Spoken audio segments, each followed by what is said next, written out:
കടത്ത് ന്യൂസിലൻഡിലേക്ക്.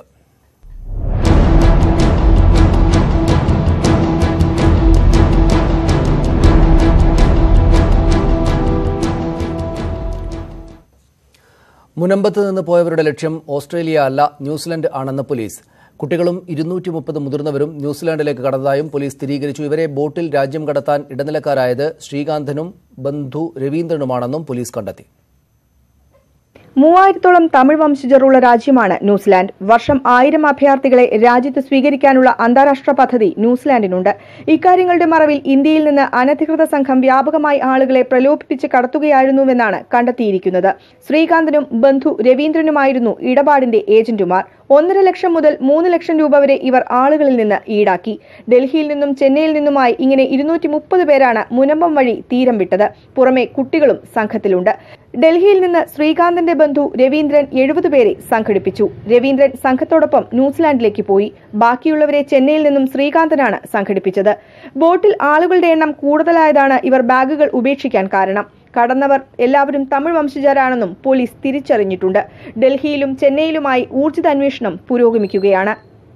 Suvi Viswanathan, news 18, Thrissur. Kerala maritime ബോർഡിന്റെയും coastal പോലീസിന്റെയും അലംഭാവത്തിന് തെളിവാവുകയാണ് മുനമ്പം മനുഷ്യക്കടത്ത്. തീരത്ത് നിന്നും 200 നോട്ടിക്കൽ മൈൽ വരെ അധികാരപരിധിയുള്ള കോസ്റ്റൽ പോലീസ് മനുഷ്യക്കടത്ത് തടയാൻ ഒരു മുൻകരുതലും എടുത്തിട്ടില്ല. തീരങ്ങൾ വഴിയുള്ള മനുഷ്യക്കടത്ത് തടയാനുള്ള അന്താരാഷ്ട്ര ship and port facility code സംസ്ഥാനത്തെ തീരങ്ങളിൽ നടപ്പാക്കാൻ മാരിടൈം ബോർഡ് നിർദ്ദേശം നൽകാത്തതും ഗുരുതര സുരക്ഷാ വീഴ്ചയാണ്.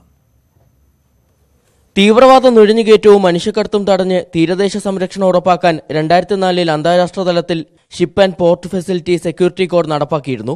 ഗുജറാത്ത് ഉൾപ്പെടെയുള്ള തീരദേശ സംസ്ഥാനങ്ങളിൽ ഇത് നടപ്പാക്കി.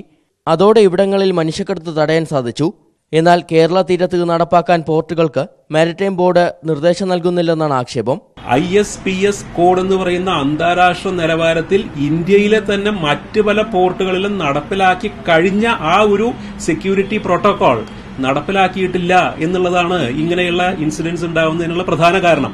Ship and port facility security code നടപ്പാക്കിയാൽ ബോട്ടിന്റെയും യാത്രക്കാരുടെയും സുരക്ഷ ഉറപ്പാക്കാം. ഒരു പോർട്ടിന് ISPS കോഡിന്റെ സർട്ടിഫിക്കേഷൻ കിട്ടുക എന്ന് പറഞ്ഞാൽ ആ പോർട്ട് സുരക്ഷയെ സംബന്ധിക്കുന്ന വളരെ വ്യക്തമായ മാനദണ്ഡങ്ങൾ എല്ലാം തന്നെ നടപ്പിലാക്കി അതിനെ അതേപോലെ തന്നെ മെയിൻറ്റെയിൻ ചെയ്യുന്നുണ്ട് എന്ന് ഉറപ്പുവരുത്തുന്നതിനുള്ള സർട്ടിഫിക്കറ്റാണ് ISPS കോഡ്.